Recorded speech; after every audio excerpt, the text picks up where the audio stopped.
और इस प्रोग्राम की आखिरी कड़ी और आखिरी मुकर्रर पर मैं दावत दे रहा हूँ मोहतरम मौलाना मोहम्मद आफ्ताब अजहर साहब को कि तशरीफ लाएँ और मुख्तसर वक्त में अपने बयान से हम सब महसूस करें।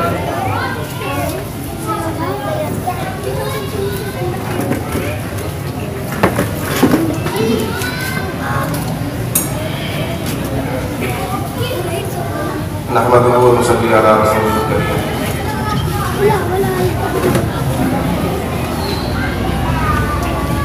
जवाहर और बाबू का हुसैन अहमद वटीको का, जवाहर और बाबू का हुसैन अहमद वटीको का, ये भारत देश है सबका, यहाँ सम्मान सबका है। ये भारत देश है सबका, यहाँ सम्मान सबका है। न तू ही इसका बानी है, न मैं ही इसका मालिक हूँ। न तू ही इसका बानी है, न मैं ही इसका मालिक हूँ। ये भारत देश है सबका, ये हिंदुस्तान सबका है। मोहतरम अहबाब, इन चार मिसरों के साथ आगाज करता हूँ। जश्न आज़ादी हम सभी को मुबारक हो। जश्न आज़ादी क्यों मनाते हैं, इसकी जरूरत क्यों पड़ती है, और जंग आज़ादी में उलमाए किराम का, हमारे असलाफ का, हमारे बुजुर्गों का, हमारे पुरखों का क्या रोल रहा, क्या किरदार रहा, इस बारे में आपने हमारे मुकर्रिर हज़रत मुफ्ती फैयाज़ साहब से तफसीली बयान सुना। तारीख की किताबें गवाह हैं कि हमारे असलाफ ने इस मुल्क की आज़ादी के लिए अंग्रेजों के चंगुल से इसे निकालने के लिए किस कदर कुर्बानियां पेश की हैं। दोस्तों, जश्न आज़ादी की जरूरत इसलिए पड़ती है कि आज़ादी अल्लाह की बहुत बड़ी नेमत है। गुलामी जिल्लत है और आज़ादी अल्लाह तबारक व तआला की बहुत बड़ी नेमत है। हमें अल्लाह की इस नेमत का शुक्रिया अदा करना चाहिए, और इस शुक्रिया अदा करने के दो तरीके हैं। अव्वल, अल्लाह तबारक व तआला की हम्द व सना की जाए, अल्लाह की तारीफ की जाए, अल्लाह के सामने सजदा रेज़ हुआ जाए। दूसरा तरीका, जो इस आज़ादी के लिए हमारे मुआविन रहे, जिनकी वजह से हमें ये आज़ादी नसीब हुई, उनका एहसानमंद हुआ जाए, उन्हें याद किया जाए। हमारे बुजुर्गों ने, उलमाए किराम ने, बिरादराने वतन ने इस मुल्क की आज़ादी के लिए किस कदर कुर्बानियाँ पेश की हैं। अगर आप तारीख की किताबें पढ़ें और तारीख के सफ़हात का मुताला करें तो आपको अंदाज़ा होगा कि उन्होंने अपने घर बार को छोड़ा, बीवी बच्चों की परवाह नहीं की, घर बार की परवाह नहीं की, आराम और राहत से दूर रहकर तरह तरह के मसाइब बर्दाश्त करके इस मुल्क की आज़ादी की लड़ाई में हिस्सा लिया, और इस लड़ाई में पेश पेश मुसलमान रहे। इस बात को बिरादराने वतन भी मानते हैं। आज अगर हमारी तारीख मस्ख करने की कोशिश की जा रही है और खुद हमारे बिरादराने वतन इस बात का इकरार कर रहे हैं और गलतफहमी में आकर हमारे मुस्लिम लीडरान भी इसी बात को कहते हैं कि जी बराबर बराबर के शरीक थे, नहीं। सीताराम ने अपनी किताब में लिखा है कि मुसलमान जंग की आज़ादी की लड़ाई में पेश पेश थे, हिंदू तो बाद में भेड़ बकरियों की तरह उनके साथ लग गए थे। और मैं आपके सामने ये झूठ बयानी नहीं कर रहा हूँ, तारीख की किताबें खुद एक गैर मुस्लिम मुअर्रिख जिस बात को लिख दे, उस बात की पुख्तगी का, उस बात की सच्चाई का कोई इनकार नहीं कर सकता। सीताराम ने अपनी किताब में लिखा कि जंग आज़ादी की लड़ाई में मुस्लिम पेश पेश थे, और ये जाहिर सी बात है कि मुसलमानों को पेश पेश होना ही चाहिए था। ये मुल्क अगर छीना गया था तो मुसलमानों से छीना गया था। इस मुल्क में अगर हुकूमत की है तो 900 साल तक मुसलमानों ने की है। इस मुल्क को अगर गुलाम बनाया गया था तो मुसलमानों से छीन कर बनाया गया था, शाह जफर से छीना गया था, औरंगजेब से छीना गया था। इस मुल्क से हमें वो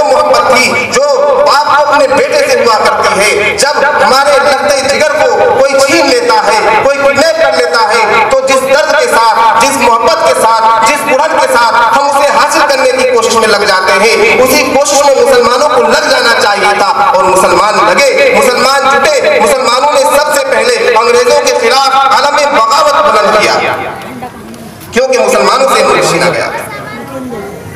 आप 1920, 1857, 1847, 1947 की लड़ाइयां तो याद करते हैं। इस मुल्क की आजादी की लड़ाई 1757 से शुरू हो चुकी थी। मैं आपको एक ऐसी तारीख बता रहा हूं जिसे भुलाने की कोशिश की जा रही है, जिसे मिटाने की कोशिश की जा रही है। 1757 ईस्वी में सबसे पहले सिराजुद्दौला ने, जो वाली बंगाल था, अंग्रेजों के खिलाफ आलम बगावत बुलंद किया, अंग्रेजों के खिलाफ जंग की शुरुआत की, लेकिन अपने ही साथियों की गद्दारी की वजह से उन्हें शिकस्त हुई और सबसे पहले अंग्रेज बंगाल पर काबिज हुआ। सिराजुद्दौला को शिकस्त हुई, अंग्रेज बंगाल पर काबिज हो गया।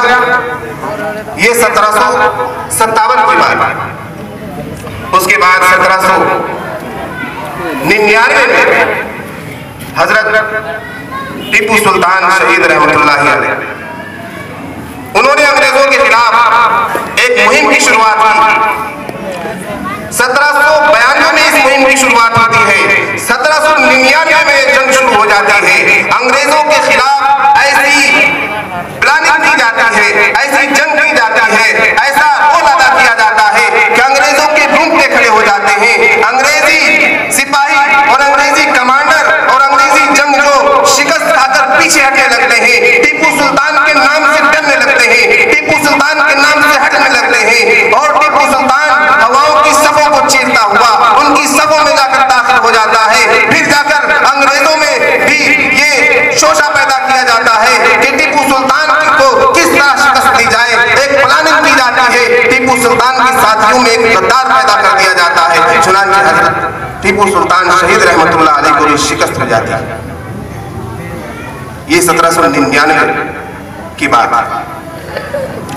फिर जब हजरत सुल्तान टीपू शहीद रहमतुल्लाह अलैह, उनको और उनकी फौज को शिकस्त हो गई, उस वक्त अंग्रेज ने खुशी की सांस ली और उस वक्त के जनरल हैरिस ने टीपू सुल्तान की लाश के पास आकर यह जुमला कहा था कि आज हमने हिंदुस्तान पर फतह हासिल कर ली। वरना इससे पहले जब तक टीपू सुल्तान शहीद रहमतुल्लाह अलैह बाहयात रहे, अंग्रेजों से लड़ते रहे, अंग्रेजों के सामने सीना सिपर रहे, उस वक्त तक अंग्रेजों की मजाल नहीं थी कि वह हिंदुस्तान को अपना बता सके। लेकिन टीपू सुल्तान की इस दुनिया से जाते ही अंग्रेज जनरल मिस्टर हैरिस ने टीपू सुल्तान शहीद की लाश के पास आकर यह जुमला कहा। तारीख की किताबों में यह जुमला महफूज है कि आज हम हिंदुस्तान पर फातेह हो चुके हैं। चुनांचे उस वक्त भी गैर मुस्लिमों ने कोई आवाज बुलंद नहीं की। 1803 में शाह अब्दुल अजीज मुहद्दिस देहलवी ने फतवा सादिर किया और मजबूरन ये फतवा सादिर करना पड़ा कि हिंदुस्तान दारुल हर्ब हो चुका है, हिंदुस्तान दारुल हर्ब हो चुका है। इसका मतलब यह था कि या तो मुसलमान इस मुल्क को छोड़कर हिजरत करके चले जाएं या फिर इस मुल्क में रहना है तो अंग्रेजों के खिलाफ आलम बगावत बुलंद करें, अंग्रेजों के खिलाफ जंग लड़ने की तैयारी कर ले। ये शाह अब्दुल अजीज मुहद्दिस देहलवी के फतवा आने के बाद जंग की शुरुआत हुई मुस्तकिल तौर पर, जिसमें फिर दीगर उलमा किराम ने भी, हर मसलक के उलमा किराम ने उस वक्त ये फतवा सादिर किया कि हाँ हिंदुस्तान दारुल हर्ब हो चुका है। और क्यों ना फतवा सादिर करते। अंग्रेजों ने इस मुल्क पर सिर्फ कब्जा नहीं किया, सिर्फ हुकूमत नहीं की कि चलो कब्जा कर लिया तो अब हम हुकूमत करेंगे, तमाम लोग महकूम हैं। नहीं, वो हमें महकूमियत की निगाह से नहीं देखते थे, वो हमें गुलामों की निगाह से देखते थे, वो हमें परेशान करते थे, वो हमें जिंदा जलाया करते थे, वो हमारे बच्चों का कत्लेआम किया करते थे, वो हमारी माओ बहनों की इस्मत दरी किया करते थे। अंग्रेजों के ये जुल्म और सितम हमारे उलमा किस तरह बर्दाश्त किया करते थे। चुनांचे उन्होंने मजबूर होकर ये फतवा सादिर किया कि हिंदुस्तान दारुल हर्ब हो चुका है, या तो इस मुल्क से निकल जाओ, इसे छोड़कर चले जाओ या अंग्रेजों के खिलाफ जंग करो।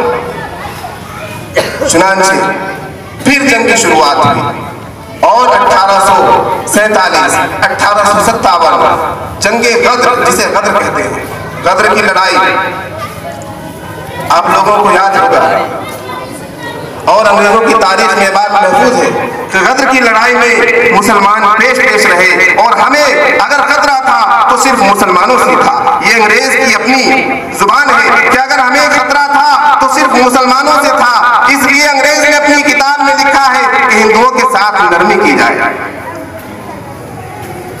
मैं ये नहीं कहता कि बिरादराने वतन का रोल नहीं रहा।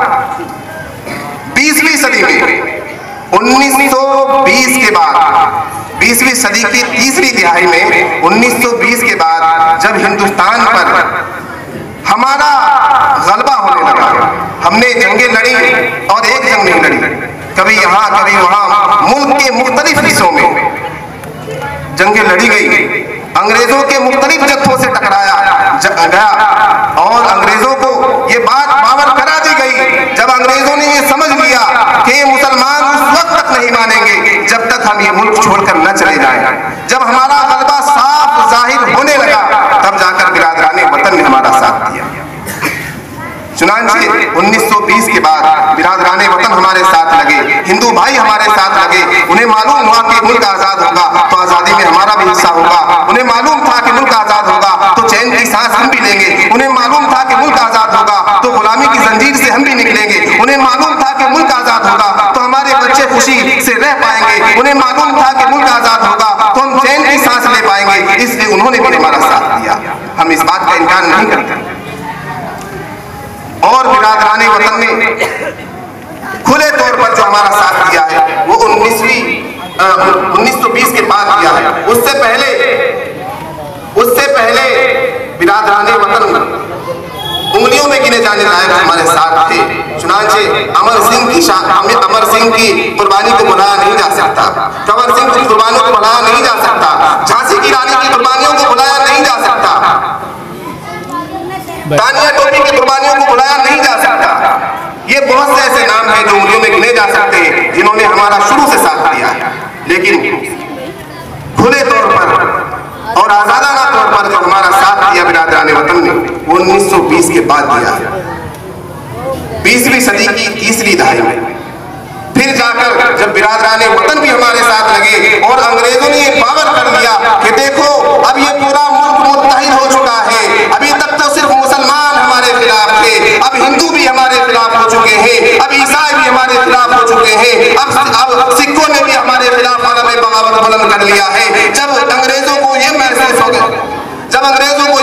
हो गया कि सारा मुल्क एकजुट होकर हमारे खिलाफ हो चुका है, अब हमारा इस मुल्क में रहना मुश्किल हो गया है, अब हम इस मुल्क में रह नहीं सकते, इस मुल्क पर हुकूमत करना और यहाँ पर कब्जे का अरमान जगाना अब हमारे बस की बात नहीं है। तब जाकर अंग्रेज इस मुल्क से भागा है और हमें इस मुल्क में आजादी की सांस मिली।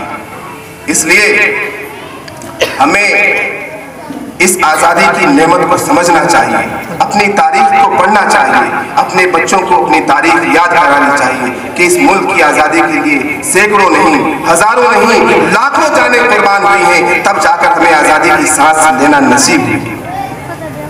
अल्लाह तबारक व तआला इस आजादी की नेमत को हमारे लिए ता उम्र, ता हयात, ता क़यामत बाकी रखे और मुल्क में जो फजा बनाई जा रही है कि मुसलमान गद्दार है तो फला गद्दार है, तो ईसाई गद्दार है, तो सिख गद्दार है, तो अल्पसंख्यक गद्दार है, ये जो फजा बनाई जा रही है इस फजा को खत्म करने की जरूरत है। और तमाम बिरादराने वतन को, पूरे मुल्क को ये पैगाम देने की जरूरत है कि जितना इस मुल्क में तुम्हारा हिस्सा है उतना ही हमारा हिस्सा है। अब ये मुल्क किसी एक का नहीं है, किसी एक धर्म, किसी एक जाति का ये मुल्क नहीं है, किसी एक का कब्जा इस मुल्क में नहीं है। अगर कोई ये पावर कराने की कोशिश कर रहा है, कोई इसे हिंदू राष्ट्रीय बनाने की कोशिश कर रहा है तो समझिए कि वो अंग्रेज की पॉलिसी फॉलो कर रहा है।